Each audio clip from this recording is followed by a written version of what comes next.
यह बात उस समय की है जब भारत के पूर्व के वर्धनीपुरम नामक राज्य में राजा ब्रह्मदत्त का राज्य था। ऐसा राज्य जहां न धन की कमी थी, न अन्न की, न कानून व्यवस्था की कोई चिंता। चारों तरफ सुख शांति फैली थी। फिर भी एक बात थी जो राजा के मन को भीतर से कचोटती रहती थी।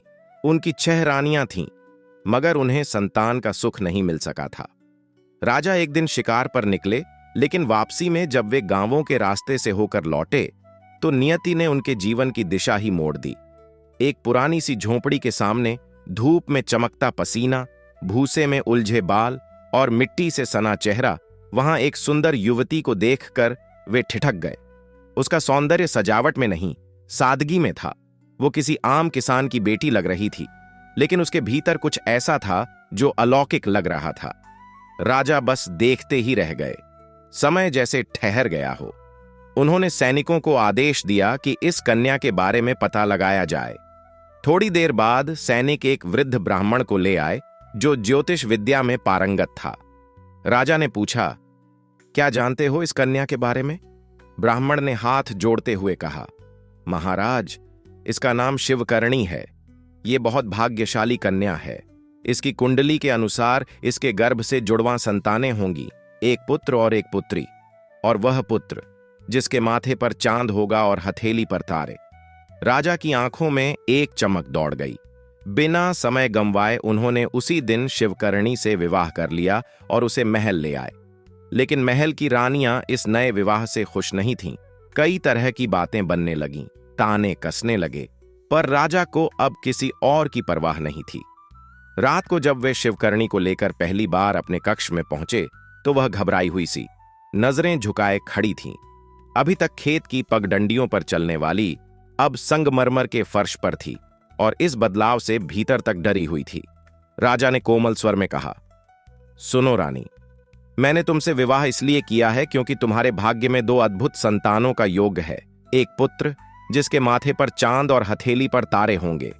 मुझे विश्वास है कि तुम इस राज्य को वह भविष्य दोगी जिसकी कल्पना मैंने वर्षों से की है। फिर उन्होंने स्नेह से उसके सिर पर हाथ फेरा। शिवकर्णी की आंखों से आंसुओं टपकने लगे और उसने धीरे से कहा, जी महाराज। समय अपनी रफ्तार से आगे बढ़ता गया और जल्दी ही शिवकर्णी की आंखों में मातृत्व की चमक झलकने लगी। वो गर्भवती थी और पूरे राज्य में इस खबर से एक नई उम्मीद जागी थी। पर संयोगवश उसी समय राजा ब्रह्मदत्त को एक आवश्यक यात्रा पर निकलना पड़ा और यह निर्णय उनके लिए आसान नहीं था, क्योंकि जिस स्त्री के भीतर उनका भविष्य पल रहा था उसे इस हालत में अकेला छोड़ना उनके मन को बेचैन कर रहा था। जाते जाते उन्होंने उसे अपने कक्ष में बुलाया और बहुत सोच समझकर एक चीज सौंपी, एक जादुई घंटी। उन्होंने कहा, रानी, यह घंटी तुम्हारे पास रहेगी।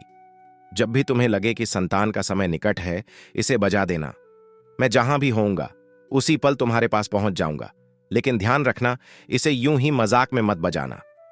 शिवकर्णी ने विनम्रता से सिर झुकाकर कहा, जो आज्ञा महाराज। वह घंटी लेकर चली गई। लेकिन उनकी यह मुलाकात अकेली नहीं थी। कक्ष के बाहर कुछ कान बड़े ध्यान से हर शब्द सुन रहे थे। महल की अन्य रानियां, जो पहले ही शिवकर्णी से जलती थीं, अब इस जादुई घंटी की बात जानकर भीतर ही भीतर सुलगने लगीं। उनके लिए यह नवेली रानी हमेशा से एक कांटा थी, और अब जब राजा ने उसे इतनी बड़ी जिम्मेदारी और भरोसे का प्रतीक दे दिया तो यह उनके लिए असहनीय हो गया। उसी वक्त उन्होंने मन ही मन एक षड्यंत्र रच लिया। कुछ ही समय बाद वे सब मिलकर शिवकर्णी के महल पहुंचीं। तब वह आराम कर रही थी। दासी ने जब रानियों के आगमन की सूचना दी तो वह तुरंत उठ खड़ी हुई और आदर से सबका स्वागत किया। पटरानी ने मुस्कुराकर कहा, अरे बहन, ये सब तामझाम किस लिए? तू तो अब हमारी अपनी है।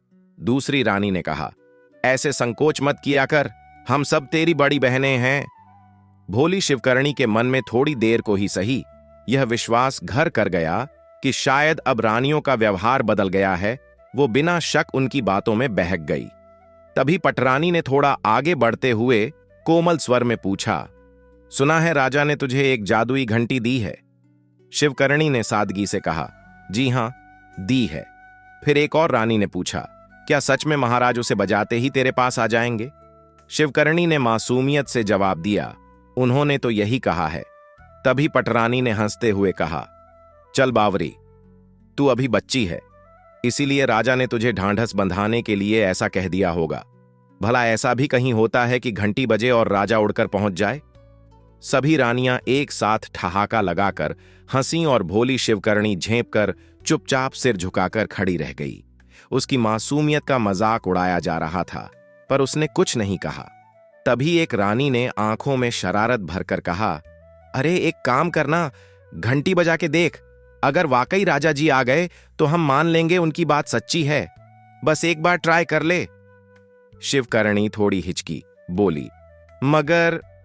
तभी दूसरी रानी बीच में कूद पड़ी, अरे हमारे सामने थोड़ी ना बजाएगी, अगर सच में राजा जी आ गए और हमें देख लिया तो कहेंगे रानियां दूध पिलाने लगीं छोटी रानी को। सब ठहाका मारते हुए वहां से निकल गईं, लेकिन उनके शब्द पीछे छोड़ गए एक उलझा हुआ भोला मन। अकेली रह गई शिवकर्णी, और अब उसके भीतर चल रही थी एक जिज्ञासा, एक बेचैनी। क्या सच में राजा जी आ सकते हैं? क्या वो सिर्फ दिलासा था? उसने धीरे धीरे घंटी निकाली, उसे देखा और फिर हल्के हाथों से बजा दी। अगले ही पल जैसे हवाओं ने आकार बदला, हवा में एक कंपन हुआ और राजा ब्रह्मदत्त सच में उसके सामने प्रकट हो गए। उसकी सांसें थम गईं, आंखें फैल गईं, उसे विश्वास ही नहीं हो रहा था कि यह सच है। उसने घबराकर कहा, जी वो तो बस। राजा ने थोड़ा गंभीर होकर कहा, देखो, आगे से यूं ही बिना कारण घंटी मत बजाना, ये कोई खेल नहीं है। और अगले ही पल वे आंखों के सामने से जैसे हवा में घुलकर अंतर्धान हो गए। अगले दिन जैसे ही सूरज की किरणें महल के पत्थरों पर पड़ीं, वही रानियां फिर हाजिर हो गईं, चेहरों पर बनावटी मुस्कान और मन में नई चाल। पटरानी ने पूछा, कल तूने घंटी बजाई थी? शिवकर्णी ने मासूमियत से सिर हिलाया और कहा, हां, और राजा जी सच में आ भी गए। एक रानी ने मुंह बनाते हुए कहा, अरे पास में ही होंगे इसलिए आ गए होंगे। अब तो ताजा खबर यह है कि वो ताम्रलिप्ति पहुंच चुके हैं। जानती है ताम्रलिप्ति कहां है? शिवकर्णी ने धीरे से नामे सिर हिलाया। तब दूसरी रानी ने हंसते हुए बताया, समुंदर किनारे है, बहुत दूर, यहां से कई दिनों की दूरी पर। अब अगर घंटी बजाएगी तो कोई नहीं आएगा। राजा तो तुझसे मुंह मोड़कर चले गए। और उनके इन शब्दों ने भोली रानी के मन में एक डर का बीज बो दिया। महारानी ने हाथ उठाकर बाकी रानियों को रोका और हंसते हुए कहा, अब बस भी करो, बच्ची को और मत डराओ, घंटी इसकी, मर्जी भी इसकी। और फिर सब रानियां खिलखिलाती हुई बाहर निकल गईं, जाकर उसी पुराने कोने में छिपकर बैठ गईं, इस उम्मीद में कि भोली शिवकर्णी फिर से वही गलती दोहराएगी। और हुआ भी वही। उसके मन में डर का भंवर उठ चुका था। उस पर रानियों की बातों का जहर भी असर कर रहा था। उसने कांपते हाथों से घंटी उठाई, मन ही मन एक उम्मीद, एक डर और बहुत सारी उलझनों के साथ फिर से घंटी बजा दी। अगले ही पल जैसे समय थम गया और राजा ब्रह्मदत्त एक बार फिर प्रकट हुए, लेकिन इस बार उनके चेहरे पर नाराजगी थी। रानी, हमने साफ कहा था ना, यूं ही घंटी मत बजाना। उनकी आवाज में तल्खी थी। शिवकर्णी कांपती हुई बोली, मैं डर गई थी, लगा आप नहीं आएंगे। राजा की आंखों में अब क्रोध था। तो तुम्हें हम पर भरोसा नहीं है? नहीं, ऐसी कोई बात नहीं। वह हड़बड़ाई, लेकिन बात पूरी करने से पहले ही राजा ने गुस्से से कहा, अब चाहे जितनी बार घंटी बजाओ, हम नहीं आएंगे। और अगले ही क्षण वे हवा में विलीन हो गए। वहीं कोने में बैठी रानियां मुस्कुरा उठीं। उनका जाल काम कर गया था। समय बीतता गया और वो दिन आ गया जिसका सबको इंतजार था। शिवकर्णी की प्रसव पीड़ा शुरू हो गई थी। उसने कांपती उंगलियों से घंटी बजाई, एक बार, फिर 2 बार, फिर बार बार, लेकिन राजा नहीं आए। रानियां अब सब समझ चुकी थीं। उन्होंने झूठी रस्मों का हवाला देकर कहा, राजसी परंपरा है कि जन्म से पहले रानी को महल के बाहर कुटिया में रहना पड़ता है, और उसे पास की एक टूटी सी झोंपड़ी में भिजवा दिया। थोड़ी ही देर में दर्द तेज हो गया और शिवकर्णी बेहोश होने लगी। रानियों ने दाई को सब समझा दिया और खुद महल लौट गईं। कुटिया में सिर्फ दाई रह गई और फिर कुछ ही समय में भविष्यवाणी सच हो गई। शिवकर्णी ने जुड़वां बच्चों को जन्म दिया, एक सुंदर कन्या और एक बालक, जिसके माथे पर चांद और हथेली पर तारे थे। दाई ने यह देख रानियों को सूचना दी और वे फौरन पहुंची। उनकी आंखों में घृणा, चालाकी और निर्दयता थी। उन्होंने दाई को आदेश दिया, इन बच्चों को कहीं ले जाकर खत्म कर दे। दाई चुप रही, बच्चों को एक टोकरी में रखा और कुटिया से बाहर निकल गई। इधर शिवकरणी अब भी बेहोश थी। एक मां जो नहीं जानती थी कि उसकी गोद से उसके लाल अभी अभी छीने जा चुके हैं। रानियां खामोशी से भीतर आईं और उसकी बगल में 2 कुत्ते के पिल्ले रख दिए। जब कुछ समय बाद शिवकरणी को होश आया, उसकी नजरें धुंधली थीं, लेकिन सामने जो देखा उसे देखकर उसकी रूह कांप गई। उसके पास 2 बच्चों की जगह कुत्ते के पिल्ले पड़े थे। कुटिया के भीतर जैसे ही रानियों ने 2 पिल्ले शिवकरणी के पास रखे, बाहर खड़ी एक ने धीमे से फुसफुसाया, तो ये हैं इसके पैदा किए हुए बच्चे। दूसरी ने आंखें मटकाकर कहा, अब राजा जी देखेंगे और खुद जान जाएंगे कि ये रानी नहीं, कोई मनहूस बला है। तभी जैसे हवाओं ने करवट बदली और दरवाजे पर भारी कदमों की आहट गूंजी, राजा ब्रह्मदत्त आ गए थे। उनके चेहरे पर पछतावे की एक गहरी छाया थी, जैसे आत्मा पर बोझ हो कि क्यों नहीं आए जब रानी ने बार बार उन्हें पुकारा था। उनके कदम ठिठके जब उन्होंने कुटिया में देखा रानी के पास लेटे 2 कुत्ते के पिल्ले। वे स्तब्ध रह गए, आंखें चैड़ी हो गईं। ये क्या है? एक रानी मुस्कुराई और तंज भरे लहजे में बोली, महाराज, आपकी रानी ने यही संतानें पैदा की है। राजा की आंखों में गुस्से की ज्वाला जल उठी। वे गरजे, रानी, ये क्या है? शिवकरणी, जो अब भी दर्द और भ्रम में डूबी थी, रोती हुई बोली, मुझे नहीं पता महाराज, ये मेरे पास कैसे आए? मुझे कुछ याद नहीं। तभी एक और रानी ने तीखे स्वर में कहा, कहां से आएंगे? इन्हीं ने तो जन्म दिया है। नहीं, ये सच नहीं है। शिवकरणी ने कांपते हुए कहा, लेकिन कोई उसकी बात सुनने को तैयार नहीं था। एक रानी ने मुंह बिचकाते हुए कहा, महाराज, ये औरत रानी नहीं, कोई चुड़ैल है जिसने महल के कुल को कलंकित कर दिया। राजा का चेहरा कठोर हो गया, आवाज सख्त, धोखेबाज औरत, इसी पल निकलो मेरे महल से। महाराज, शिवकरणी फपक पड़ी, लेकिन राजा ने सेविकाओं को आदेश दिया, देश निकाला दो इसे और ले जाओ यहां से। रानियां मंद मंद मुस्करा रही थीं, जैसे वर्षों की जलन आज मिठास बनकर घुल गई हो। उनका षड्यंत्र पूरा हो चुका था। उधर दाई दोनों नवजातों को एक टोकरी में रखकर दूर ले जा चुकी थी। रास्ते में उसे एक कुम्हार का घर दिखाई दिया, जहां मिट्टी के घड़े एक बैलगाड़ी पर लदे थे, आंवे में पकाए जाने के इंतजार में। दाई की आंखों में चमक आ गई। यह सबसे आसान तरीका था दोनों को मिटाने का। वह सोचने लगी, अगर मैं इन्हें एक खाली घड़े में डाल दूं और पकते समय आग में रख दूं, तो किसी को कुछ पता भी नहीं चलेगा। तभी उसने देखा, कुम्हार अपनी पत्नी से बातें कर रहा था। भागवान, सब घड़े तैयार हैं। पत्नी बोली, पहले खाना खा लो जी, फिर पका लेना। लेकिन नींद आ रही है, कुम्हार ने थके स्वर में कहा। तो खाना खाकर आराम से सो जाना। पत्नी मुस्कुराई। कुम्हार ने चाक किनारे रखा और बोला, शाम को आंवा जलाकर पकाएंगे। पकाना तो पड़ेगा, पर अब बुढ़ापे में यह सब भारी लगता है, वह पसीना पोंछते हुए बोला। पत्नी ने ठिठोली की, कितनी बार कहा, बुढ़े हो गए हो, अब इतना काम मत किया करो। लेकिन नहीं, हर बार जवानी झाड़ने निकल पड़ते हो। धूप में तपते आंगन में खड़े कुम्हार ने कमर सीधी की, जैसे कोई योद्धा मैदान में उतरने से पहले सीना फुलाता है, और बोला, हट, अभी से कहां बूढ़ा हो गया हूं, 50 का भी नहीं हुआ और बुढ़ा। मर्द तो 60 के बाद भी बल्ले बल्ले करते हैं, सुना नहीं कभी। उसकी पत्नी, जो वहीं घड़े सुखा रही थी, पलटी और बोली, होंगे कहीं, लेकिन तुम तो अभी से ऐसे दिखते हो कि 60 वाले भी तुम्हें बाऊजी कहें। जा, आईना देख ले कभी। कुम्हार ने मुस्कान दबाते हुए छाती ठोकी। बचपन में 100 दंड बैठक लगाता था बिना रुके। पत्नी ने छुटकी ली।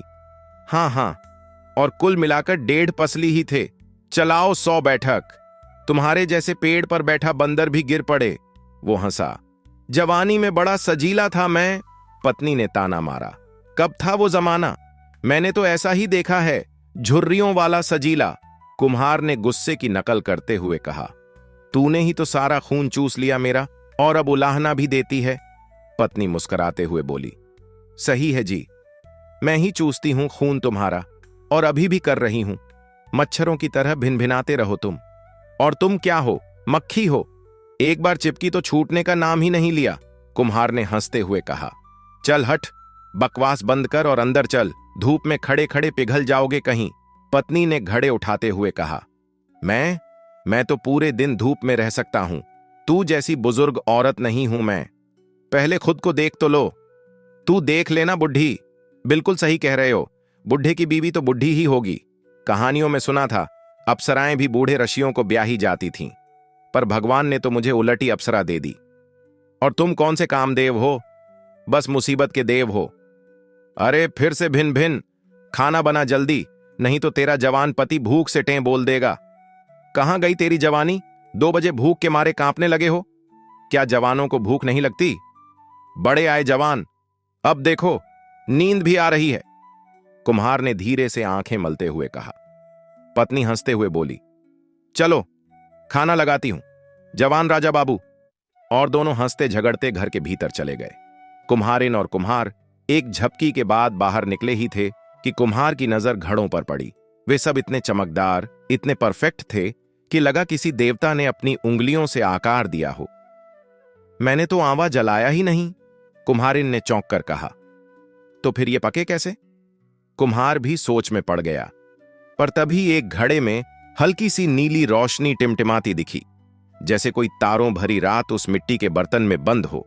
देखो, उस घड़े से रोशनी आ रही है, उसने धीमे से कहा। दोनों भागे भागे उस घड़े के पास पहुंचे, और जैसे ही कुम्हार ने वह घड़ा उठाया, उसकी सांसें थम गईं। अंदर एक नवजात बालक था और उसके छोटे से माथे पर दूज का चमकता हुआ चांद था और हथेलियों पर 2 छोटे तारे जैसे आसमान की छाप लिए हुए। हे भगवान, ये बच्चा घड़े में कहां से आया? कुम्हारिन के होंठ कांप उठे। तभी उसने एक और घड़ा उठाया और इस बार एक नवजात कन्या हाथ में थी, नींद में मुस्कुराती हुई। यह लड़की भी मिली है, वह फुसफुसाई।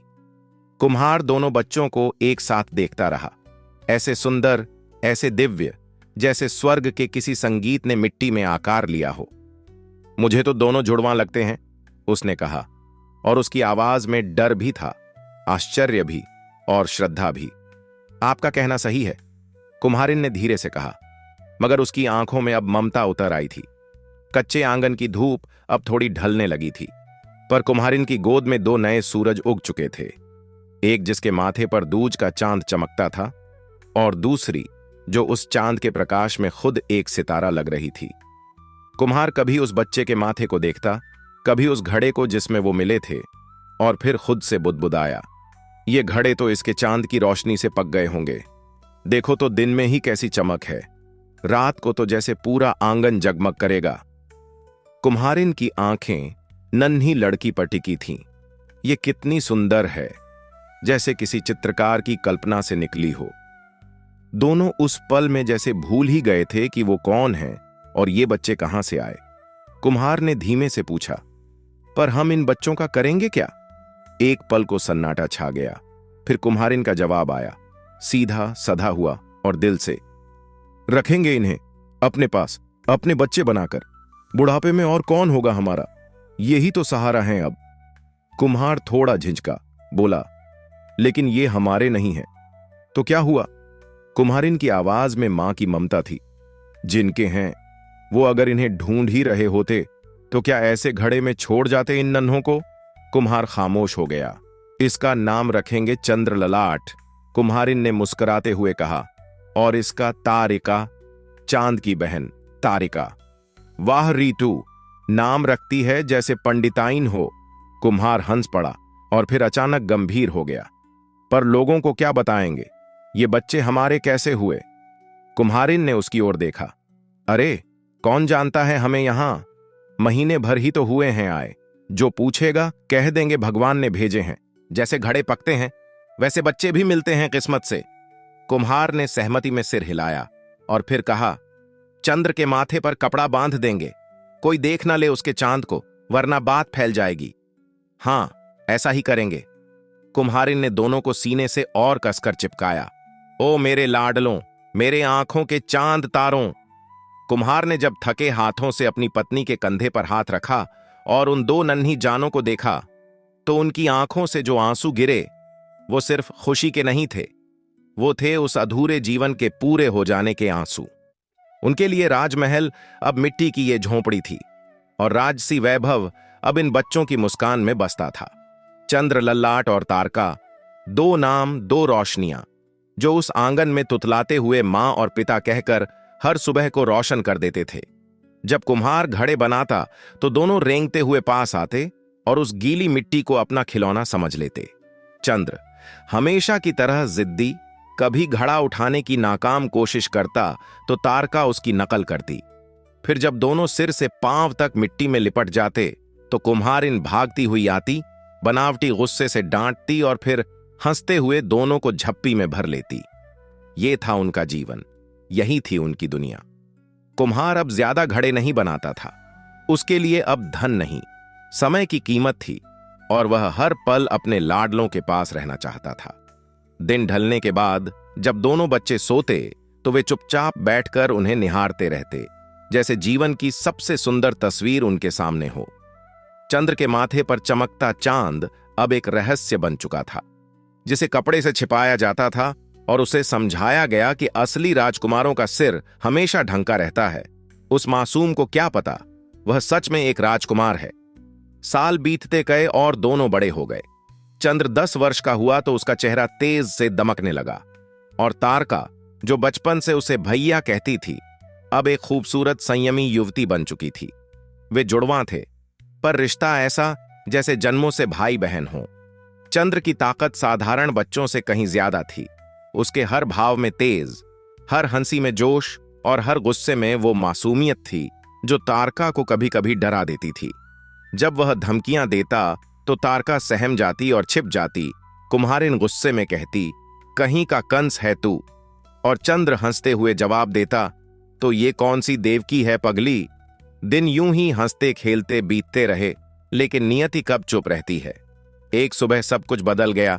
कुम्हार, जो हर रोज सूरज उगने से पहले उठता था, आज नहीं उठा। कुम्हारिन ने पहले हल्के से पुकारा, फिर गुस्से में पानी की बाल्टी उड़ेल दी, लेकिन इस बार वह उठने वाला नहीं था। उसकी आंखें सदा के लिए बंद हो चुकी थीं। मिट्टी का वह कलाकार, जिसने दो जानों को नया जीवन दिया था, अब खुद मिट्टी में समा गया था। जैसे ही कुम्हारिन ने कांपते हाथों से अपने जीवन साथी की नाड़ी टटोली और उसे रूका हुआ पाया, उसकी आंखें डर से फैल गईं। हाय राम कहकर वह वहीं घुटनों पर गिर पड़ी। अगले ही पल जैसे जीवन की सारी ताकत उसके शरीर से निकल गई हो, उसने एक लंबा सांस लिया और उसी आंगन में अपने पति के पास लेट गई, हमेशा हमेशा के लिए। अंदर दौड़ते हुए आए चंद्र, ललाट और तारका ने जो दृश्य देखा, उसने उनकी दुनिया को जड़ से हिला दिया। पिता की आंखें बंद, मां निढाल, दोनों इस दुनिया को अलविदा कह चुके थे। वे दोनों वहीं जमीन पर बैठकर सुबकते रहे, जैसे किसी तूफान में दो नन्ही कश्तियां रह गई हों, अकेली, डरी हुई, टूटी हुई। चंद्र ने जैसे तैसे आंसू पोंछे, खुद को संभाला और अंतिम विदाई की तैयारी शुरू की। उसने ही मां बाप को मुखाग्नि दी, हर संस्कार पूरा किया और उस शाम चिता की लपटों में सिर्फ शरीर नहीं जले, बचपन भी राख हो गया। तारका उसका कंधा थामे रो रही थी। हम अनाथ हो गए भैया। उसकी सिसकियां पहाड़ों की तरह टूटती थीं। चंद्र ने उसका चेहरा अपने दोनों हाथों में लिया, उसके गाल पर आंसू पोंछे और थरथराती आवाज में बोला, बहन, भाग्य से बड़ा कोई नहीं, पर तेरा भैया है ना, तुझे अब दुनिया की कोई तकलीफ नहीं छू सकती। उसने सामान बांधा, पुराने बर्तन बेचे, मिट्टी की दुनिया से विदा ली और तारका का हाथ पकड़कर पास के कस्बे की ओर चल पड़ा। कल तक जो चंद्र शरारती था, आज उसकी चाल में जिम्मेदारी का बोझ था। आंखों में दृढ़ संकल्प और चेहरे पर एक थका हुआ पर मजबूत सन्नाटा। कस्बे में पहुंचे तो कुछ व्यापारी उसे देख रुक गए। एक किशोर, साथ में छोटी बहन और पीठ पर गठरी। ये दृश्य ही कुछ ऐसा था। चंद्र ने आंखों में सीधे देखते हुए उन्हें सब कुछ सच सच बता दिया और हाथ जोड़कर कहा, अगर कोई छोटा मोटा काम मिल जाए और सिर छिपाने की जगह, तो हम एहसानमंद रहेंगे। व्यापारियों का दिल पिघल गया, पर उन्होंने देखा कि इस लड़के की आंखों में भीख नहीं, आत्मसम्मान था। उनमें से एक सज्जन बोले, बाजार में एक खाली मकान है, हम उसमें तुम्हें रख देंगे। चंद्र झिझकते हुए बोला, लेकिन किराया? उस व्यापारी ने मुस्कुराते हुए उसके कंधे पर हाथ रखा और कहा, कुछ काम करके किराया बाद में चुकता कर देना। हम चाहते हैं कि तुम जैसे साहसी बच्चों की थोड़ी मदद कर सकें। उसी शाम उन्हें वो घर मिल गया, छोटा सा पर शांत, और 2 टूटे दिलों को समेटने के लिए काफी। अगली सुबह चंद्र को व्यापारियों ने बुलाया। अगली सुबह जैसे ही सूरज की किरणें उस किराए के छोटे से घर की खिड़की पर पड़ीं, बाहर से आवाज आई, आओ छोटे दोस्त, ये रहा तुम्हारे लिए पक्षीराज घोड़ा, आज से ये तुम्हारा। चंद्र बाहर निकला तो उसकी आंखें चमक उठीं। एक मजबूत चमचमाता घोड़ा जैसे जंगल की हवा में उड़ा चला आ रहा हो। वो अवाक रह गया। मैं कैसे चुकाऊंगा आपका ये उपकार? व्यापारी ने हंसते हुए उसके कंधे पर हाथ रखा। अरे ऐसी बातें मत कर, तुझे कुछ भी चाहिए हो, फल सब्जी सामान, बस बोल देना। चंद्र की आंखों में संकोच था।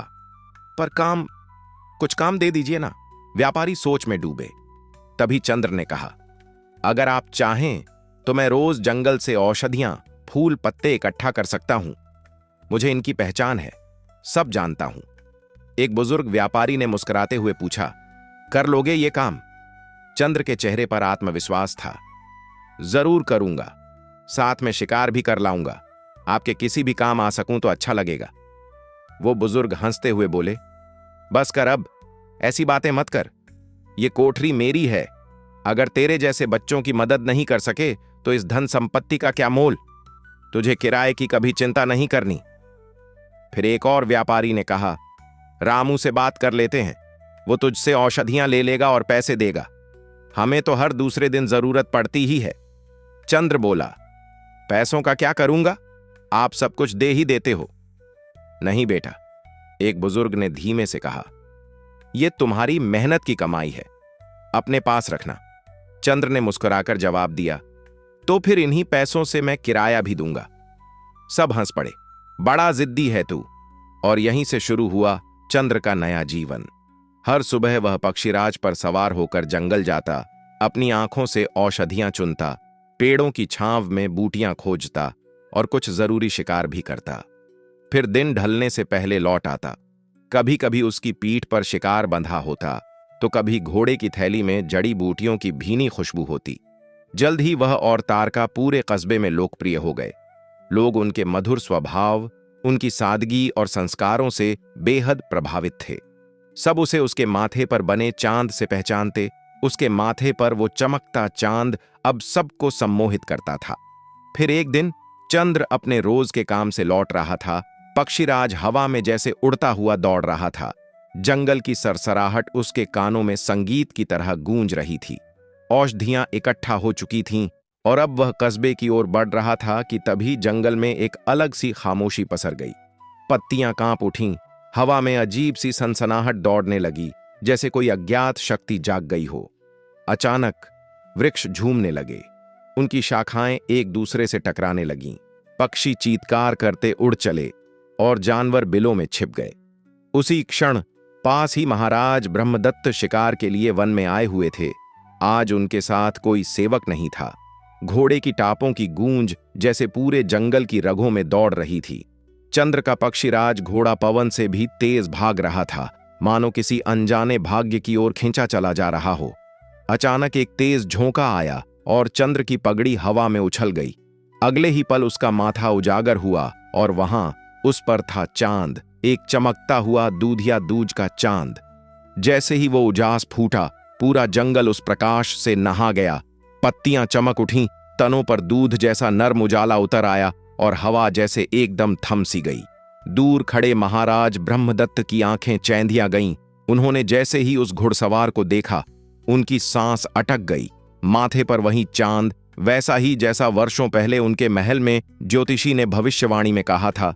छोटी रानी के पुत्र के माथे पर जो चांद होगा, वही उत्तराधिकारी बनेगा, वही राज्य का भाग्य बदलेगा। पर यह कैसे हो सकता है? वो तो वह लड़का कहां गया? क्या कोई भूल हुई थी? क्या कोई राज छिपा रह गया था? महाराज की सोचने की शक्ति जैसे सूखने लगी, आंखें धुंधला गईं और वो तुरंत महल लौट पड़े। अगले दिन से उनका स्वास्थ्य तेजी से गिरने लगा। वैद्यराज दिन रात दवाइयों और जड़ी बूटियों से उनकी सेवा में जुटे थे। सूचना मिलते ही महल की छहों रानियां व्याकुल होकर उनके कक्ष में पहुंची।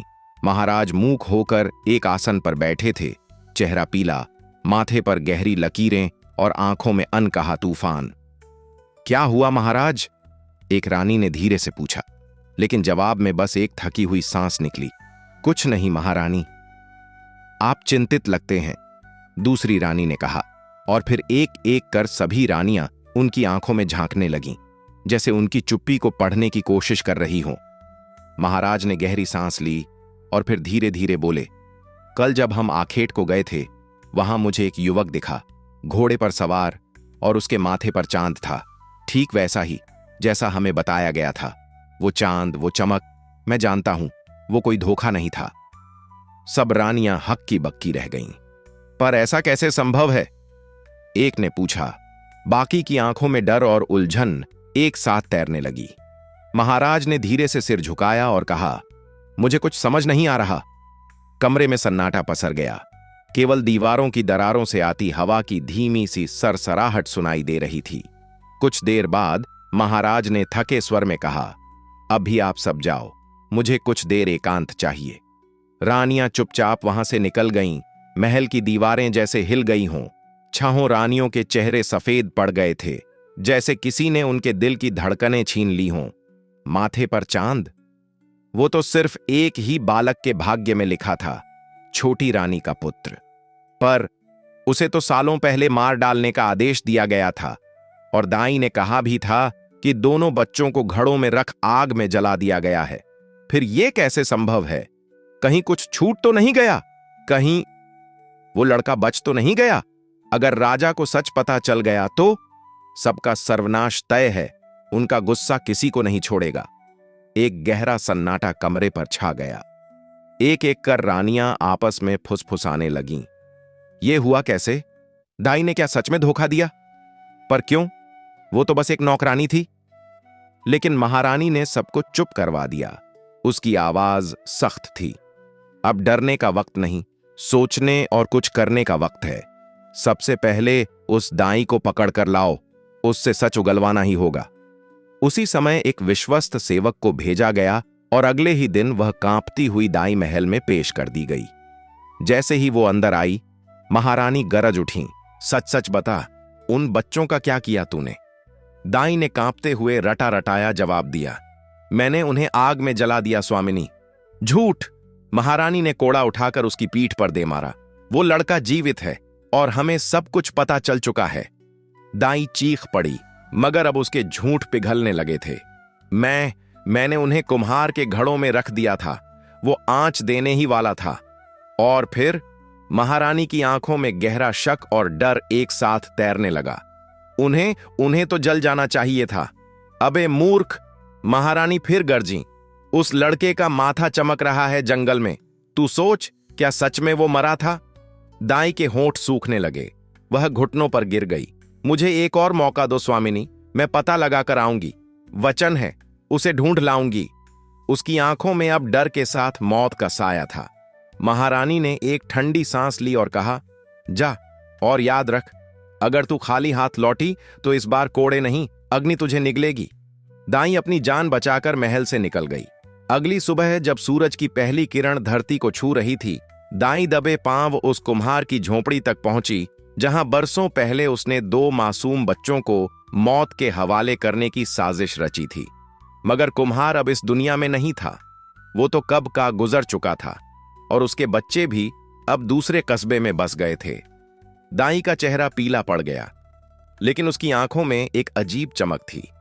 शक यकीन में बदल रहा था। उसके कानों में गांव वालों की बातें गूंज रही थीं। 2 जुड़वां बच्चे आए हैं इधर। एक लड़के के माथे पर तो चांद चमकता है। बस उसी पल दाई को यकीन हो गया, यही हैं वो दोनों, राजा की खोई संतान। अब वह सीधी महल लौटी और महारानी से आज्ञा लेकर एक योजना रच डाली। अगली सुबह वह उस गली में पहुंची जहां चंद्र ललाट और तारका रहते थे। एक कोने में छिपी रही जब तक चंद्र घोड़े पर सवार होकर अपने रोज के काम के लिए निकल न गया। आधे घंटे बाद उसने धीमे से दरवाजा खटखटाया। भीतर से आवाज आई, कौन है? दरवाजा खुला तो सामने खड़ी थी मासूम सी तारका। उसकी आंखों में हल्की हैरानी थी। आप कौन काकी? तभी दाई ने अपना जाल फेंका। बनावटी स्नेह और झूठी यादों की गठरी बांधकर बोली, अरे पगली, मैं तेरी ही काकी हूं, अपनी मां की सगी बहन। कहकर उसने तारका को बाहों में भर लिया और माथा चूम लिया। मगर तारका कुछ कहने को हुई तो दाई ने आंखें भिगोते हुए भर्राए स्वर में कहा, हां हां, तेरे मां बाप तुझे कभी नहीं बता पाए। मैंने जब सुना कि तुम दोनों यहां हो तो सब छोड़ छाड़ बस दौड़ी चली आई। भोली तारका, जिसने बचपन से सिवाय अकेलेपन और संघर्ष के कुछ नहीं देखा था, उस झूठी ममता में बह गई। पहले आप अंदर तो आइए, उसने कहा और दाई को भीतर ले जाकर आसन पर बैठाया, जल दिया। दाई ने स्नेह से उसके गाल पर हाथ फेरा और बोली, कितनी बड़ी हो गई है मेरी गुड़िया, और कितनी प्यारी। सच कहूं तो अपने खानदान का चांद बन गई है तू, तुझसे नजर न लगे। तारका अब पूरी तरह विश्वास कर चुकी थी। उसकी भोली आंखों में पहली बार कोई अपना दिख रहा था। तेरा भाई कहां है? दाई ने पूछा। तारका ने अब पूरी तरह खुलकर बताया, कैसे वो जंगल से औषधियां लाकर घर चलाता है, कैसे दोनों ने मां बाप के बिना सब सीखा, सहा और आगे बढ़े। दाई ने गहरी सांस लेते हुए कहा, सच में कितने बहादुर हैं मेरे बच्चे, अपने पिताजी और दादाजी जैसे। वो भी ऐसे ही वीर और मेहनती थे। तुम्हारे खून में वही हिम्मत है। सच में? तारका के चेहरे पर पहली बार वो मुस्कान आई जो किसी सगे के प्यार से ही उभरती है। हां, सच्ची। जैसे ही दाई ने बात आगे बढ़ाई, तारका की आंखें चमक उठीं। मेरे दादा इतने साहसी थे? दाई ने माथे पर हल्की मुस्कान लाते हुए उसकी पीठ पर हाथ फेरा। बहुत साहसी। एक बार तो पूरे गांव में बाढ़ आ गई थी, सब लोग घर छोड़कर भाग गए थे, लेकिन तेरा दादा, उसने अकेले अपने बच्चों और गृहस्थी को कंधे पर लाद कर दूसरे गांव बसाया था। ऐसा बलशाली, ऐसा धीरज वाला कोई और न था हमारे पूरे खानदान में। तारका की आंखों में गर्व उतर आया। आपको पता है चंद्र भी बहुत ताकतवर है। दाई ने तुरंत बात लपक ली। क्यों नहीं होगा भला, अपने दादा का पोता है, लहू में वही जोश और वही आग है। दाई की बातों की मिठास अब तारका के भीतर उतर रही थी। उसके सारे संदेह अब पिघलने लगे थे, जैसे सुबह की ओस में चांदनी घुल रही हो। एक पल बाद तारका का स्वर बदला। काकी? हां, मेरी बच्ची, दाई ने नरम स्वर में कहा। तुम कभी हमसे मिलने क्यों नहीं आई? यह सवाल वो था जिसका जवाब दाई ने पहले ही गढ़ रखा था। उसने झट से आंखें भरीं, आवाज में कांप डालकर कहा, क्या बताऊं बेटा, तुझे नाराज होने का पूरा हक है तुझे। क्या कोई ऐसी चाची होती है जो अपने भतीजे भतीजी को उस वक्त न देखे जब वो दुनिया में बिल्कुल अकेले रह जाएं? लेकिन मैं मजबूर थी बेटी। तेरे पापा और मेरे पति में 20 साल पहले एक ऐसी बात पर झगड़ा हो गया था जो कभी सुलझी ही नहीं। तब तेरे पापा गांव छोड़कर कहीं और चले गए। जहां तेरा जन्म हुआ मैं चाहकर भी पास ना आ सकी। और फिर जब सुना कि तुम्हारे मां पापा अब नहीं रहे तो सब छोड़ छाड़ बस दौड़ी चली आई। जब तुम्हारे नाम की चर्चा इस कस्बे में सुनी, वो बच्चा जिसके माथे पर चांद है, तो मेरी छाती फटने लगी। कितना भाग्यशाली है हमारा कुल। लेकिन अब मैं तुझे क्या मुंह दिखाऊं? मैं कैसे तेरे भाई से कहूं कि मैं तेरी चाची हूं? हाय, कैसी पत्थर दिल हूं मैं। कहते कहते दाई जोर जोर से रोने लगी। तारका, जो बरसों से किसी अपने की गोदी को तरस रही थी, फौरन दाई को गले लगा रोने लगी। दोनों की आंखों से आंसू बहते रहे, पर किसी एक के आंसू सच्चे नहीं थे। तुम कितनी अच्छी हो चाची, तारका ने आंसू पोंछते हुए कहा। अब रोना बंद कर पगली। दाई ने नकली मुस्कान के पीछे अपने घड़ियाली आंसू छिपाए। अगर तू ऐसे ही रोएगी तो मैं फिर से फूट पड़ूंगी। फिर तारका ने सिर उसकी गोद में रख दिया और दाई उसके बाल सहलाने लगी। कितनी सुंदर है तू बिटिया, तुझ जैसी को पाने के लिए तो राजकुमार तेरे भाई के आगे नाक रगड़ेंगे। तारका ने शर्माकर चेहरा फेर लिया। ऐसा न कहो चाची। क्यों नहीं, हर लड़की तेरे जैसी थोड़ी होती है। ये तो तेरा सौभाग्य है और इस रूप के बल पर तो तू एक दिन रानी बन सकती है, सच्ची में रानी। तारका चुप रही। उसकी पलकों पर एक नई दुनिया का सपना उतर रहा था। और तभी दाई धीरे से बोली, तेरे ये बाल और भी सुंदर लगेंगे अगर। कहकर वह रुक गई। अगर क्या चाची? अगर तेरे बालों में केतकी के फूल लग जाएं। दाई ने जैसे ही ये कहा, तारका की आंखों में जिज्ञासा चमक उठी। केतकी के फूल? मैंने तो कभी नाम ही नहीं सुना इसका। दाई ने मुस्कुराते हुए उसकी ठोड़ी उठाई। कैसे सुनेगी बेटा, ये फूल आम नहीं, बहुत ही दुर्लभ होते हैं। जैसे तू है वैसा ही ये फूल भी, खास सुगंध से भरा और बेहद सुंदर। तारका अब पूरी तरह उसके जाल में उलझ चुकी थी। कहाँ मिलते हैं ये फूल चाची? केतकी वन में, दाई ने रहस्यमय अंदाज में कहा, मानो उस वन की बात करते हुए ही किसी दूसरी दुनिया का दरवाजा खोल रही हो। केतकी वन, ये कहाँ है? सागर के पार एक जंगल है, बहुत दूर, पर तेरे भाई के बस का है, वहां जाना है ना? उसने मुस्कुराकर कहा और फिर धीरे से झुककर फुसफुसाई, तू उससे कहना, लेकिन मेरे बारे में मत बताना, नहीं तो वह मुझसे मिलने आएगा और फिर इस काम को टाल देगा। और सुन, फूल केवल कल शाम तक मिल सकते हैं, फिर साल भर गायब हो जाते हैं।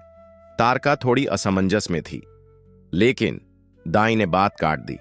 डर मत, तेरा भाई है ना, वो तो तेरे लिए इंद्रलोक से भी फूल ला सकता है। तू बस भोलेनाथ से प्रार्थना कर और आज ही कह देना उसे।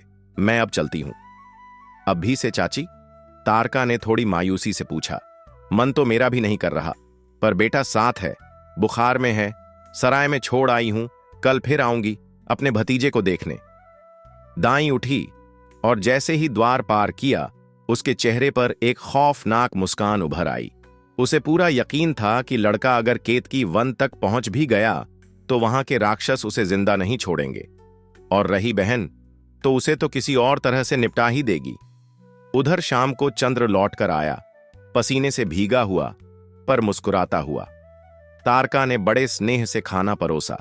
क्या बात है बहन, आज तो बड़ा स्वादिष्ट खाना बनाया है, चंद्र ने मुंह में कौर डालते हुए कहा। क्यों, मेरा भैया मुझसे प्रेम नहीं करता? तारका ने मासूमियत से पूछा। सचमुच करता हूं, चंद्र ने हंसते हुए कहा। फिर एक बात कहूं, तुझे कुछ चाहिए है ना? चंद्र ने उसकी आंखों में झांकते हुए कहा। बोल, क्या चाहिए तुझे? भैया से क्या शर्म? तारका थोड़ी झेंप गई, पर फिर धीमे से बोली, मुझे केतकी के फूल चाहिए। केतकी के फूल? चंद्र ने चौंक कर पूछा, जैसे किसी प्राचीन रहस्य का दरवाजा अचानक खुल गया हो। हां, तारका ने थोड़ी शरारत से मुस्कुराते हुए कहा। बस चाहिए मुझे, बहुत मन है मेरा।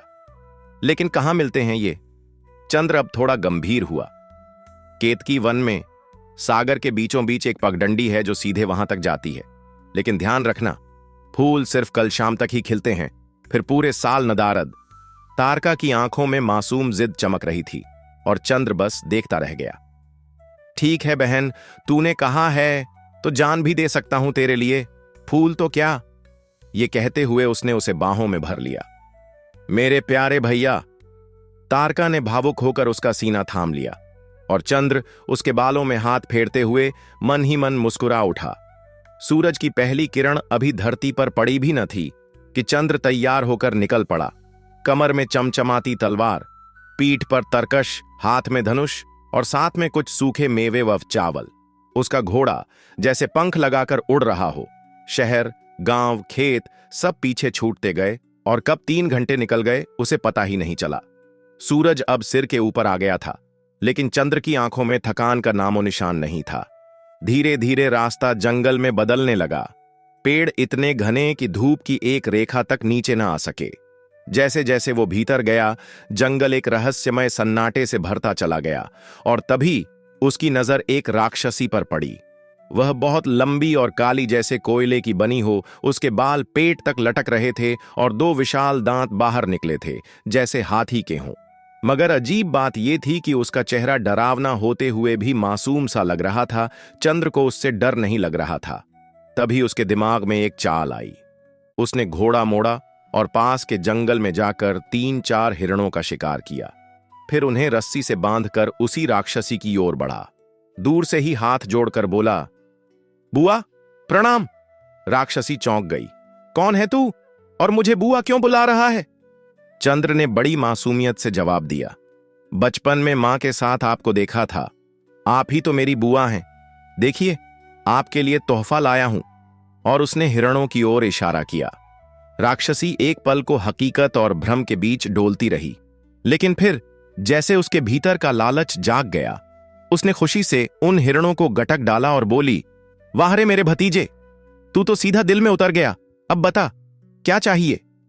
चंद्र ने मन ही मन हंसी रोकी। ये लोग इतने भोले भी हो सकते हैं, कभी सोचा ना था। फिर बोला, बुआ, मुझे केतकी वन जाना है, मेरी बहन के लिए केतकी के फूल लाने हैं। राक्षसी के चेहरे पर एक पल को संदेह की लकीर आई, फिर मुस्कुराते हुए बोली, तू तो बड़ा वीर निकला। अच्छा सुन, थोड़ा और आगे सागर के पास मेरा भाई मिलेगा, वही तुझे आगे का रास्ता बताएगा।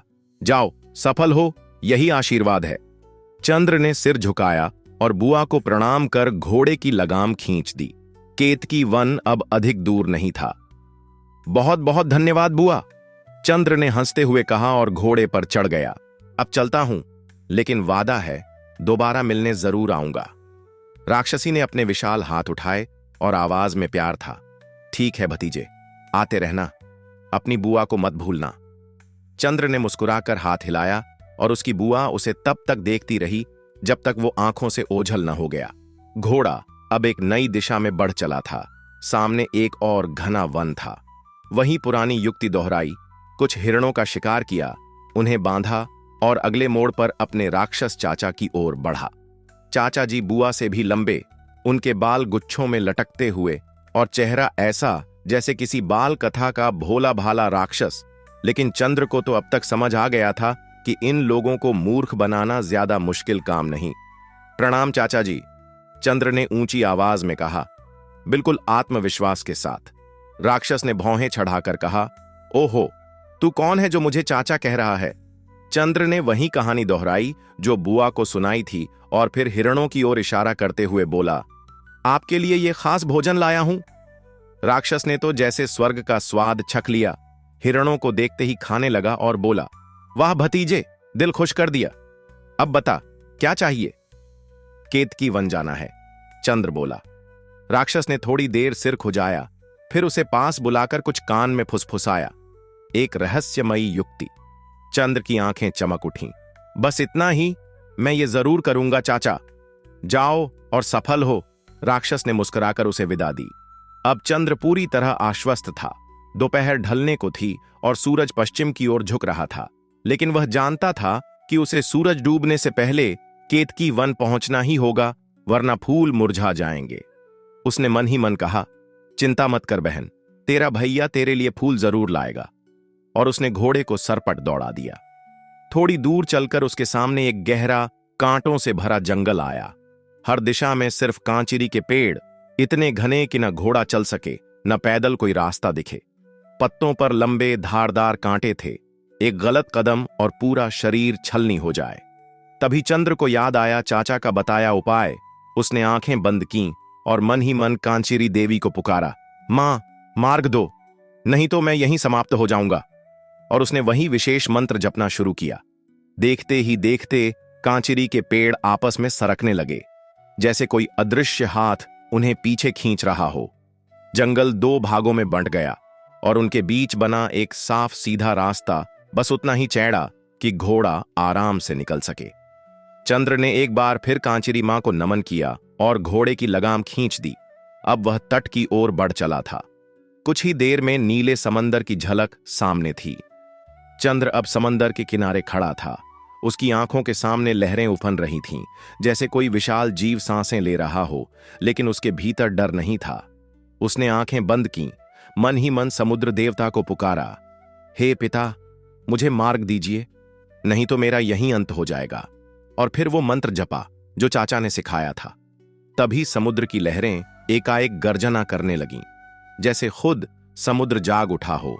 और फिर धीरे धीरे पानी दो तरफ हट गया। बीच में एक सूखा चमकता हुआ रास्ता उभर आया। चंद्र ने श्रद्धा से शीश झुकाया, दिल ही दिल में धन्यवाद कहा और घोड़े को उस दिव्य मार्ग पर बढ़ा दिया। समंदर का एक लंबा हिस्सा पार हो गया था, लेकिन केतकी वन अब तक नहीं दिखा था। फिर अचानक क्षितिज पर एक द्वीप की झलक मिली। चारों ओर से नीले पानी से घिरा और बीच में गहरे हरे रंग की लहराती छाया। यही तो था उसका गंतव्य। जैसे ही उसने द्वीप की जमीन पर कदम रखा, उसे महसूस हुआ जैसे वह किसी प्राचीन, भुला दिए गए राज्य में आ गया हो। चारों तरफ ऊंचे भव्य महल, पत्थरों में खुदे हुए चित्र, झरोखे जो कभी राजा रानी की कहानियां कहते होंगे। लेकिन अब वहां कोई नहीं था, सिर्फ सन्नाटा, गूंजता हुआ और रहस्यमयी। घोड़े को उसने एक घने कूंज में छुपा दिया और वो थक कर वहीं सो गया। लेकिन चंद्र नहीं रुका। समय बहुत कम था। सूरज अब ढलने को था और उसे केतकी के फूल मिल ही जाने चाहिए थे। तलवार हाथ में थामे वो दौड़ पड़ा, एक घर की छत पर चढ़ा और तभी उसकी नजर पड़ी दूर एक उद्यान में पीले नारंगी फूलों की झलक, जैसे खुद सूर्य की मुस्कान जमीन पर खिल रही हो। लेकिन वहां पहुंचने का कोई सीधा रास्ता नहीं था, क्योंकि वो बगीचा एक महल के पीछे था। महल तक जाना ही पड़ेगा। वह छत से छलांग लगाकर महल की ओर दौड़ा। हर कदम पर उसका दिल धड़क रहा था। ये जगह इतनी सुंदर और सुनसान क्यों थी? क्या कोई रहस्य उसे देख रहा था? महल में दाखिल होते ही सामने आए गलियारों के जाल, जैसे वक्त की भूल भुलैया। उसने एक नई युक्ति सोची। चुपचाप खड़ा होकर पक्षियों की आवाज सुनने लगा। कहीं से चहचहाहट आई, वही उद्यान होगा। वह उसी दिशा में भागा, लेकिन एक जगह गवाक्ष बंद था। वो झिझका पर रुका नहीं। बगल के कक्ष में घुसा। समय तेजी से भाग रहा था। अभी बस एक घड़ी बाकी थी सूरज डूबने में, यानी फूल मुरझा सकते थे। तभी उसकी नजर पड़ी एक पलंग पर, और वहां थी एक युवती सोई हुई गहरी नींद में। उसकी उम्र लगभग चंद्र जितनी होगी, लेकिन उसका रूप जैसे स्वप्न और धूप का संगम। चंद्र ठिठक गया। उसके दिल में कुछ हलचल हुई। वो मंत्रमुग्ध खड़ा रहा, और तभी उसकी नजर उस युवती के सिर और पैरों पर रखी दो छड़ियों पर पड़ी, एक सोने की, एक चांदी की। जिज्ञासावश उसने दोनों उठाई, लेकिन रखने में चूक गया। सोने की छड़ी पैर की ओर और चांदी की सिर की तरफ रख दी। तभी युवती की आंखें खुलीं। वह चौंक गई। सामने एक अनजान युवक खड़ा था, तलवार लिए, और उसके चेहरे पर विस्मय, आकर्षण और संकोच तीनों एक साथ थे। अगले पल वो शायद चीखने ही वाली थी। चंद्र ने जब देखा कि वो सुंदर युवती डर के मारे पीछे हट रही है, तो उसने तुरंत तलवार नीचे रख दी और बड़ी नरमी से बोला, घबराओ मत सुंदरी, मैं तुम्हें कोई नुकसान नहीं पहुंचाऊंगा। उसकी आवाज में इतनी सच्चाई और शांति थी कि लड़की थोड़ी शांत हुई, लेकिन फिर भी बोली, तुम कौन हो? चंद्र ने एक धीमी मुस्कान के साथ जवाब दिया, मेरा नाम चंद्र ललाट है। मैं अपनी बहन के लिए केतकी के फूल लेने आया हूं। केतकी के फूल? लड़की ने हैरानी से पूछा। चंद्र ने समय की ओर देखा। सूरज की किरणें अब महल की छतों से विदा ले रही थीं और संध्या का साया फैलने लगा था। मुझे अभी जाना होगा, वरना फूल मुरझा जाएंगे। वो तेजी से मुड़ा ही था कि लड़की ने दृढ़ता से कहा, ठहरो युवक। उसकी आवाज में कुछ ऐसा था कि चंद्र रुक गया। केतकी के पुष्प कभी मुरझाते नहीं हैं, उसने धीरे से कहा, और अगर तुमने राक्षसों को मारे बिना उन फूलों को छूने की भी कोशिश की तो तुम्हारी तुरंत मृत्यु हो जाएगी। चंद्र अवाक रह गया। क्या कह रही हो तुम? लड़की की आंखों में अब कोई डर नहीं, बस दर्द था। सच कह रही हूं, तुम्हारी बहन को किसी ने गलत जानकारी दी है। चंद्र के मन में हलचल मच गई। क्या तारका को भी किसी ने भ्रमित किया था? तो क्या कोई रास्ता है उन फूलों को पाने का? उसने पूछा। युवती ने आह भरते हुए कहा, यहां 700 राक्षस रहते हैं और उन्हें मारे बिना उन फूलों तक पहुंचना असंभव है। चंद्र उसे ध्यान से देखता रहा। तुम तो राक्षसी नहीं लगती, मानवी हो क्या? वो लड़की कुछ पल चुप रही, फिर उसकी आंखों से आंसू बह निकले। हां, मैं मानवी ही हूं। कभी पुष्पवती राज्य की राजकुमारी थी। नाम है कुसुम सेना। राक्षसों ने हमारे राज्य को उजाड़ दिया। मैं छोटी थी, तभी एक राक्षसी को मुझ पर दया आ गई और वो मुझे यहां ले आई। अब वही इन राक्षसों की सरदार है। हर सुबह वो मुझे किसी जादू से सुला देती है और शाम को फिर जगा देती है। कहते कहते वो रो पड़ी। चंद्र का हृदय पिघल गया। उसने धीरे से कहा, शांत हो जाओ राजकुमारी, तुम अत्यंत साहसी हो। थोड़ा और साहस रखो। मैं इन राक्षसों का अंत कर तुम्हें मुक्त करूंगा और अपनी बहन के लिए पुष्प भी लेकर जाऊंगा। कुसुम सेना ने आश्चर्य से उसकी ओर देखा। लेकिन कैसे? वे तो 700 हैं। चंद्र की आंखों में अब संकल्प की लौ थी। हर ताले की चाबी होती है, बस उसका राज जानना होता है। अगर तुम उस राक्षसी से कोई रहस्य निकाल सको तो शायद। राजकुमारी ने तुरंत हामी भरी। मैं रात को नहीं सोती। तुम पास ही कहीं छिपकर प्रतीक्षा करो। मैं राक्षसी से यह भेद निकालने की कोशिश करूंगी, लेकिन जल्दी करो, वे सब बस आने ही वाले होंगे। और हां, मुझे जाते जाते फिर से सुला देना। वरना वह शक कर सकती है। चंद्र ने उसकी ओर देख दृढ़ स्वर में कहा, तुम ये कार्य कर सको तो मैं वचन देता हूं, तुम्हें इस नरक से मुक्ति दिलाकर रहूंगा। राजकुमारी ने उसकी आंखों में देखा, उस वीर निडर युवक की आंखों में जो अपनी बहन के लिए मौत की घाटी में कूद आया था और अब उसके लिए भी खड़ा था।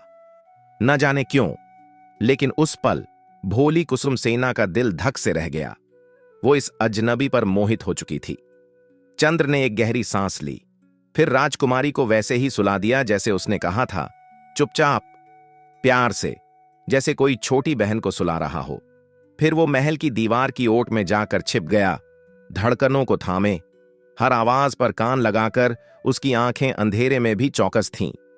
कुछ ही देर में हवा में एक सड़ांध सी गंध फैल गई और भारी कदमों की गूंज सुनाई दी। राक्षसी वापस आ रही थी, शिकार और शराब के नशे में झूमती हुई। दरवाजा चरमराया और फिर छड़ियों की खनक सुनाई दी। राक्षसी ने राजकुमारी को फिर से जगा दिया। तू आ गई, राजकुमारी ने उनींदी आवाज में कहा। हां बेटी, आ गई। राक्षसी की आवाज भद्दी लेकिन मुलायम थी। मां, आज मुझे बहुत डरावना सपना आया। कहते कहते राजकुमारी सुबकने लगी। उसकी सिसकियां इतनी सच्ची थीं कि खुद राक्षसी भी चौंक गई। क्या हुआ बेटी, क्या देखा तूने?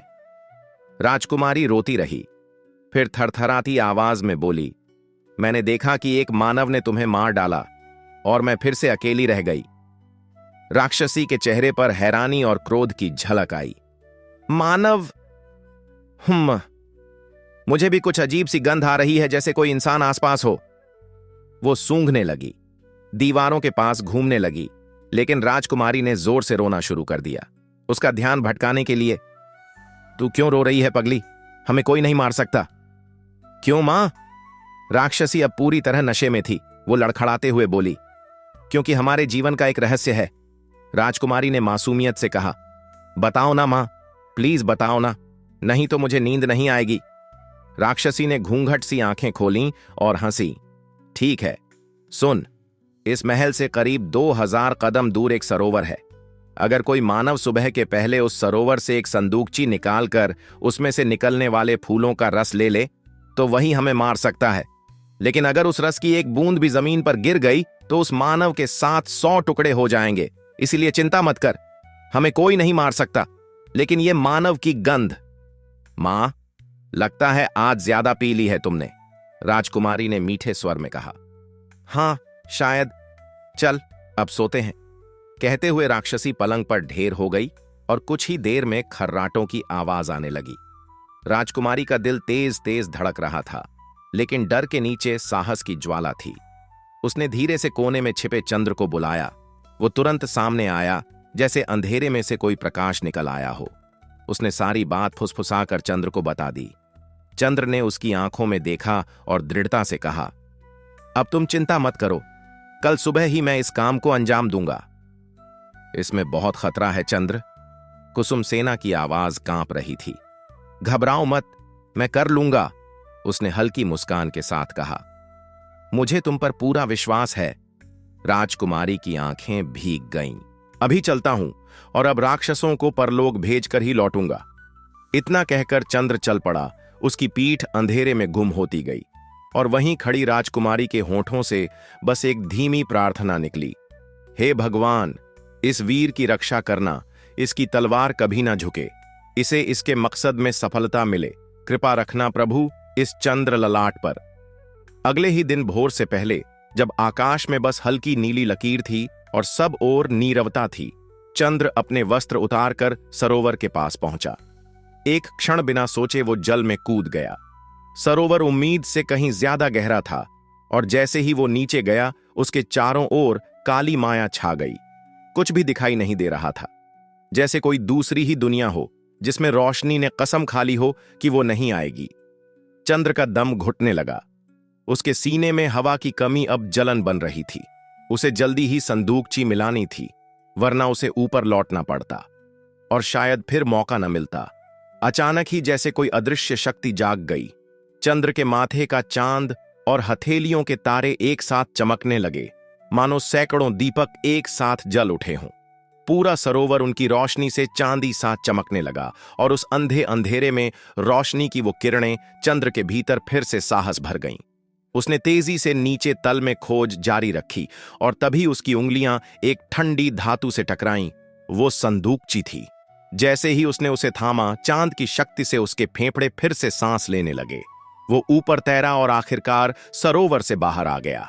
हाथों में अभी भी वही रहस्यमयी संदूकची थी। उसने तुरंत ढक्कन खोला, जैसे राजकुमारी ने बताया था। भीतर से 2 दिव्य फूल निकले, जिनसे एक मीठी और मोहक गंध निकल रही थी। लेकिन तभी दूर जंगल की गहराइयों से गड़गड़ाहट और चीख पुकार सुनाई दी।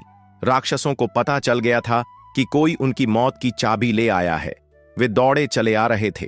किसी के हाथ में तलवार थी, किसी के पास गदा, कोई धनुष ताने हुए था और कोई भाला लिए झपटता आ रहा था।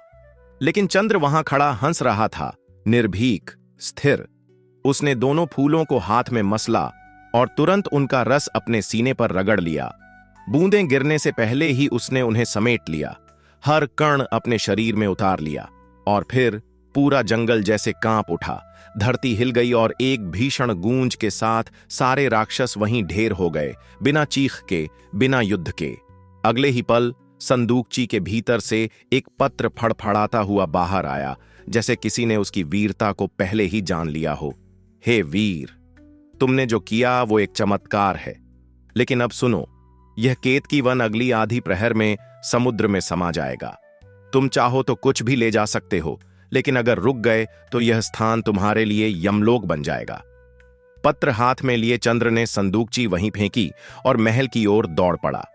महल में घुसते ही वो सीधा राजकुमारी के कक्ष में पहुंचा। छड़ियां बदलीं और उसे जगाया। राजकुमारी, तुम? हां, मैं। चंद्र मुस्कुराया। तुम सफल हुए? हां, मैं सफल हुआ। उसके चेहरे पर विजय और सच्चाई की चमक थी। कुसुम सेना की आंखों में पहली बार सुकून था, एक हल्की मुस्कान, जैसे बरसों का बोझ पिघल कर बह गया हो। अब जल्दी करो, आधे पहर में यह जगह समुद्र में डूब जाएगी। क्या? संदूकची के भीतर एक पत्र मिला, हमें अभी निकलना होगा। मुझे इस जगह से कुछ भी नहीं चाहिए चंद्र, कोई वस्तु, कोई स्मृति, कुछ भी नहीं। चलो यहां से। अभी नहीं, मुझे अपनी बहन के लिए केतकी के फूल चाहिए। और वो फौरन बगीचे की ओर दौड़ गया। राजकुमारी जैसे ही गवाक्ष तक पहुंची, चंद्र लौट आया, हाथ में 5-6 केतकी फूल लिए हुए। अब चलो, उसने कुसुम सेना का हाथ पकड़ा और दोनों भागने लगे। राजकुमारी उसकी गति से मेल नहीं रख पा रही थी, लेकिन चंद्र को रास्ता याद था, जहां उसने घोड़ा छोड़ा था। दौड़ते हुए धड़कनों के साथ समय भी भाग रहा था। आखिरकार वे पहुंचे। पक्षीराज वहीं खड़ा था, जैसे इंतजार में। चंद्र ने उसे प्यार किया, राजकुमारी को उस पर बैठाया और फिर खुद सवार हुआ। 3 घड़ियां हो चुकी हैं चंद्र, अब समय बहुत कम है। चिंता मत करो राजकुमारी, पक्षीराज के लिए इतना काफी है। और फिर ऐड लगाते ही पक्षीराज हवा से बातें करने लगा, कृतेज, निर्भीक और अद्भुत। केतकी वन उनकी आंखों से धीरे धीरे पीछे छूट रहा था, जैसे कोई सपना खत्म हो रहा हो। एक घड़ी के भीतर वे केतकी वन की सीमा पार कर चुके थे और तभी अचानक धरती हिली और चंद्र ने अश्व रोक लिया और मुड़कर पीछे देखा। ये क्या था? कुसुम सेना ने थरथराती आवाज में पूछा, जब जमीन के नीचे से हलचल उठी और आकाश पर एक काली दरार सी फैल गई। ये संकेत है कि केतकी वन अब डूबने वाला है, चंद्र ने गंभीर स्वर में कहा। और उसी पल एक विशाल भवन भरभरा कर गिर गया। चंद्र ने तुरंत समुद्रदेव का मंत्र दोहराया और जैसे ही उसने उच्चारण पूरा किया, समुद्र की विशाल लहरें फटती चली गईं, एक जादुई पगडंडी बनती गई। संभल कर बैठो राजकुमारी, और इन केतकी के फूलों का ध्यान रखना। कहते हुए चंद्र ने पक्षीराज को हवा से भी तेज दौड़ा दिया। केतकी वन अब पीछे रह गया था, उसकी जड़ें पानी में डूबने लगी थीं। लौटते वक्त भी चंद्र ने वही रास्ता अपनाया जो आते समय तय किया था। वो ही कांचरी का वन, वही चुप झाड़ियां। लेकिन इस बार हवा में एक हल्कापन था। जब सूर्य सिर पर चढ़ने को आया तो कुसुम सेना ने थक कर कहा, अब हमें कुछ देर आराम करना चाहिए। और चंद्र ने हंसते हुए कहा, मुझे तो भूख भी लग रही है। वह पास के एक पेड़ पर चढ़ा और मीठे फल तोड़ लाया, जिन्हें दोनों ने मिलकर खाया। लेकिन जैसे ही भूख मिटी, एक गहरी चिंता ने माहौल को घेर लिया। अच्छा चंद्र, कुसुमसेना का स्वर बदल गया था। तुमने मुझे मुक्त करा दिया, पर अब मैं जाऊंगी कहां? मेरा राज्य तो समुद्र में समा गया। चंद्र के पास कोई उत्तर नहीं था। वो कुछ पल चुप रहा। तुमने मुझे मुक्त किया है तो मेरा दायित्व अब तुम्हारे ऊपर है। उसकी बातों में कोई शिकायत नहीं थी, बस एक सच्ची सी सीधापन था। चंद्र सोच में डूब गया, मानो कोई नई परीक्षा सामने आ खड़ी हो। और तभी वो बोल पड़ा, मुझसे विवाह करोगी? कुसुमसेना इस प्रश्न के लिए जैसे पहले से तैयार थी। उसने बिना झिझके कहा, तुम तैयार हो? यह तुम पर निर्भर करता है, चंद्र ने मुस्कुराते हुए कहा। और फिर जो जवाब आया उसमें कोई नाटक नहीं था, कोई दिखावा नहीं। ठीक है चंद्र, मैं तैयार हूं। मैंने अपने सपनों में भी तुम्हारे जैसा वीरपति ही देखा था, अब और क्या चाहिए? कहते हुए उसने शर्माकर अपना चेहरा झुका लिया और हल्के से मुस्कुरा दी। चंद्र की हंसी भी साथ में बह निकली। शाम ढलने तक वे घर पहुंच गए। चंद्र ने दरवाजा खटखटाया। अंदर से जैसे ही दरवाजा खुला, तारका चैंक पड़ी। भैया कहती हुई वो दौड़कर उससे लिपट गई। चंद्र ने उसकी पीठ थपथपाई और मुस्कुराते हुए कहा, देख बहन, तेरे लिए सिर्फ केतकी के फूल ही नहीं, तेरी भाभी भी लेकर आया हूं। और इशारा किया कुसुमसेना की ओर। तारका ने उसे गले लगा लिया। कोई शक, कोई सवाल नहीं, बस अपनापन। चंद्र, कुसुमसेना ने धीरे से पुकारा। हां कुसुमसेना, एक फूल मुझे दे सकते हो? चंद्र हंस पड़ी। एक क्या भाभी, तुम पर तो मैं सारे के सारे फूल वार दूं। लेकिन कुसुमसेना मुस्कुराकर बोली, नहीं बहन, मुझे तो बस एक ही चाहिए, वो भी सजावट के लिए नहीं। चंद्र ने थोड़ा चैंक कर पूछा, तो फिर?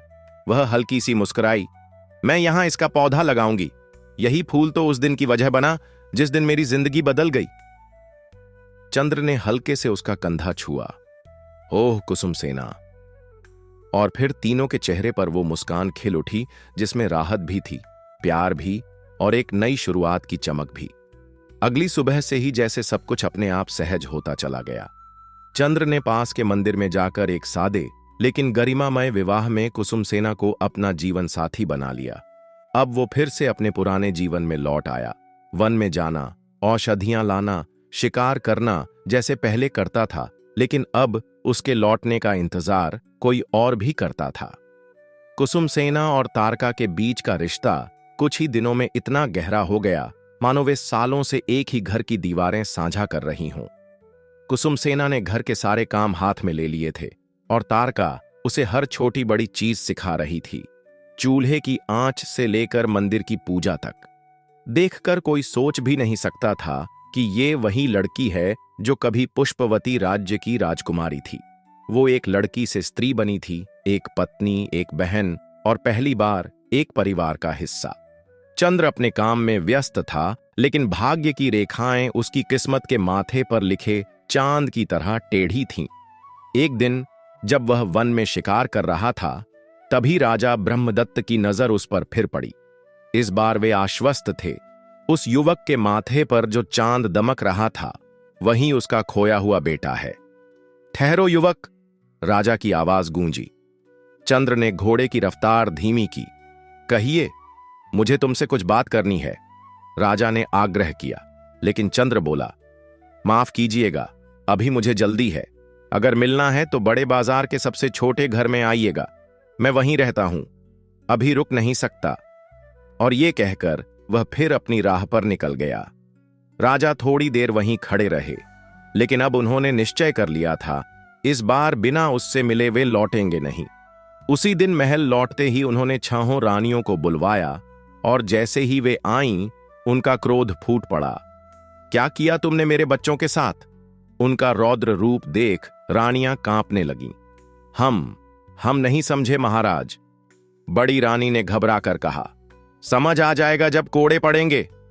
राजा ने जमीन पर कोड़ा फटकारा तो सच्चाई डर के मारे बाहर आ गई। रानियां रोती गिड़गिड़ाती रहीं, हमें क्षमा कर दीजिए। लेकिन राजा ने निर्णय सुना दिया, क्षमा नहीं मिलेगी, मौत भी नहीं दूंगा, लेकिन अब से तुम भी उसी निर्धनता में जियोगी जैसे मेरे बच्चे जिए। आज से तुम रानियां नहीं, सामान्य स्त्रियां हो। देश निकाला देता हूं। सैनिकों, इन्हें महल से बाहर निकालो और उस दासी को बंदी बनाकर लाओ। रानियों की चीखें महल की दीवारों से टकराईं, लेकिन राजा का हृदय अब किसी कोमलता के लिए तैयार नहीं था। फिर उन्होंने प्रधानमंत्री को बुलाया। छोटी रानी का क्या हुआ? प्रधानमंत्री ने सिर झुकाकर कहा, हमें पता है महाराज, वो पास के एक गांव में रहती हैं। वर्षों से जानता था, पर अब तक बताने का साहस नहीं कर पाया। राजा की आंखें नम हो आईं, लेकिन स्वर में वही दृढ़ता थी। आप धन्य हैं प्रधानमंत्री जी, जाइए, उन्हें ससम्मान लेकर आइए। दोपहर का सूरज आकाश में अपने शिखर पर था जब राजा ब्रह्मदत्त एक आम वनवासी के वेश में चुपचाप चंद्र के घर के बाहर खड़े थे। मन में उम्मीद, आंखों में संशय और दिल में टकराते सैकड़ों सवाल। खिड़की की झिड़ी से उन्होंने अंदर झांका और उस क्षण जैसे समय थम गया। सामने वही युवक जिसके माथे पर चमकता चंद्रमा अब किसी भ्रम का हिस्सा नहीं था, साफ, उज्ज्वल और राजसी, और उसकी हथेलियों पर तारे। राजा की सांसें थम गईं। हे ईश्वर, ये मेरा पुत्र है और यह कन्या मेरी पुत्री। वह आंखें भरकर दोनों को निहारते रहे। वह युवती जो उनके साथ बैठी थी, उसे देखकर मन में एक मीठा संशय जगा। क्या यह मेरी पुत्रवधू है? राजा की आंखों से अश्रु छलक पड़े, खुशी के, पश्चाताप के और उस अधूरे स्नेह के जो वर्षों से दिल में कैद था। उन्होंने बिना देर किए दरवाजा खटखटाया। चंद्र ने जैसे ही द्वार खोला, सामने वही अजनबी था जो सुबह रास्ते में मिला था। जी कहिए, चंद्र ने औपचारिकता से कहा, लेकिन राजा आगे बढ़ आए और उसे गले से लगा लिया। ओ मेरे बेटे! आवाज में वो टूटे रिश्ते की पुकार थी। तारका और कुसुमसेना भी बाहर आ गईं।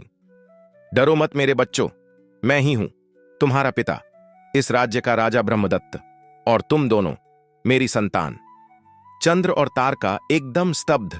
चंद्र के पास शब्द नहीं थे। यह सच कैसे हो सकता है? मगर राजा बोले, मैं समझता हूं, विश्वास कठिन है। चलो मेरे साथ राजमहल, मैं सब बताऊंगा। चारों लोग रथ में बैठकर महल की ओर रवाना हुए। महल में छोटी रानी शिवकर्णी आंखें नम किए प्रतीक्षा कर रही थीं। जैसे ही दरवाजा खुला, उन्होंने दोनों को सीने से लगा लिया और वर्षों से संजोया हुआ मातृत्व फूट पड़ा। क्षमा करो रानी, यह चंद्र तुम्हारा पुत्र है और यह है तुम्हारी पुत्रवधू, राजा ने भर्राए स्वर में कहा।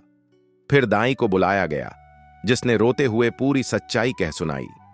चंद्र की आंखों से निकला, मां, और सारा महल जैसे एक पल में जीवंत हो उठा। शाह मेरे बेटे, तुम इस राज्य के युवराज हो, और यह तुम्हारी बहन राजकुमारी, और यह सुंदर कन्या तुम्हारी पत्नी, भविष्य की महारानी।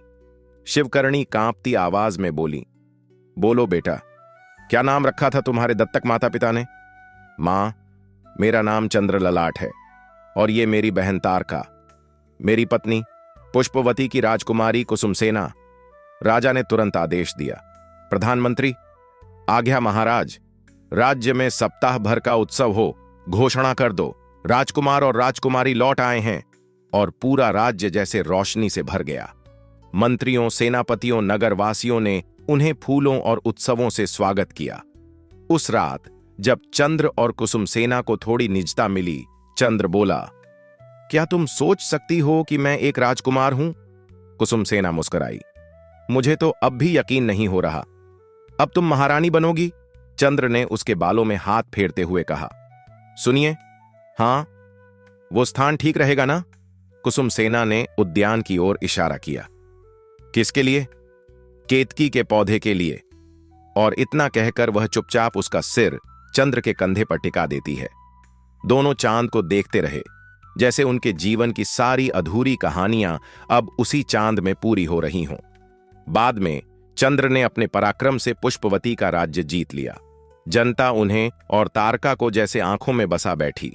फिर वे अपने राक्षस बुआ और चाचा से आशीर्वाद लेने पहुंचे, जिन्होंने वर्षों बाद अपने भतीजे के लिए महल सजा दिया। तारका का विवाह निकटवर्ती राज्य के राजकुमार से हुआ। 10 वर्षों बाद महाराज ब्रह्मदत्त ने राज्य त्याग कर सिंहासन चंद्र ललाट को सौंपा, और इस तरह एक अधूरी कहानी पूरी हुई। तो दोस्तों, ये थी कहानी। ऐसी ही और दिल को छूने वाली कहानियां सुनने के लिए स्टोरी मग चैनल को जरूर सब्सक्राइब करें और इस कहानी को अपने दोस्तों और परिजनों के साथ जरूर शेयर करें। धन्यवाद। राधे राधे।